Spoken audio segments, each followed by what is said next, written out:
I want to focus on that wonderful concept, that vital virtue that unfortunately and regrettably is often forgotten, the virtue of kindness, being kind.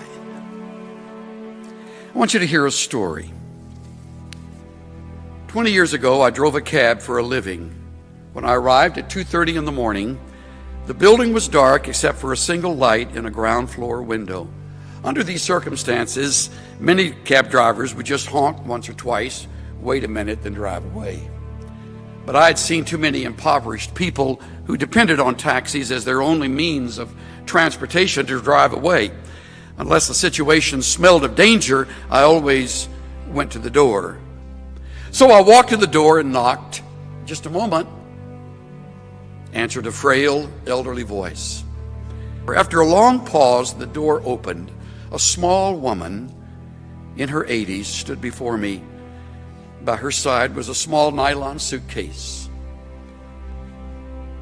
"Would you carry this bag out to the car for me?" she said. I took the suitcase out and returned to assist the woman.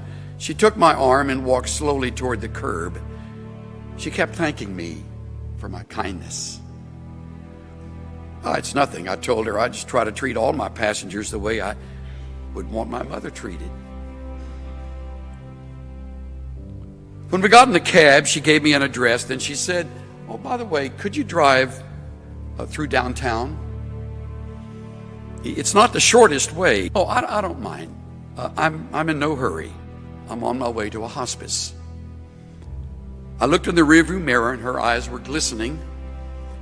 I don't have any family left," she said, almost to herself.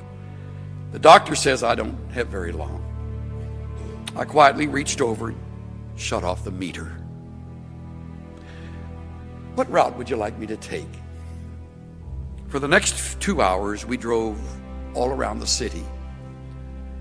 She showed me the building where she had once worked as an elevator operator. We drove through the neighborhood where she and her husband had lived when they were newlyweds. She had me pull up in front of a furniture warehouse that had once been a ballroom where she had gone dancing as a girl. Sometimes she'd ask me to slow down in front of a particular building or corner. She would sit staring into the darkness, saying nothing. As the first hint of sun was creasing the horizon, she suddenly said, "Okay, I'm ready. Let's go now." We drove in silence to the address she had given me. It was a low building. 2 orderlies came out to the cab. As soon as we pulled up, they were solicitous and intent, watching her every move. They were expecting her. I opened the trunk, took out the small suitcase, carried it to the door. The woman was already seated in a wheelchair. "How much do I owe you?" she asked.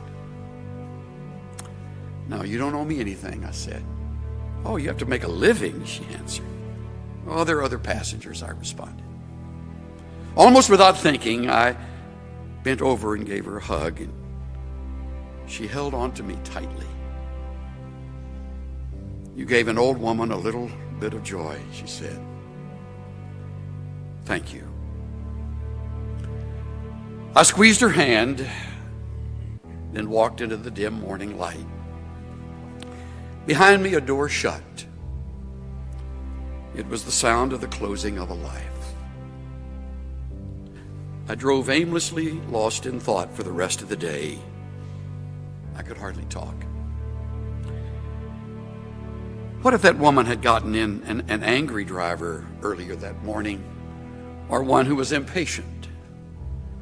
What if I had refused to take the run, or had honked once and driven away? On a quick review, I don't think I have done anything more important in all my life. I love that story. It sort of helps me allow life to make up its mind again. You need to remember that story. The times you will want to be anything but kind, because it is so much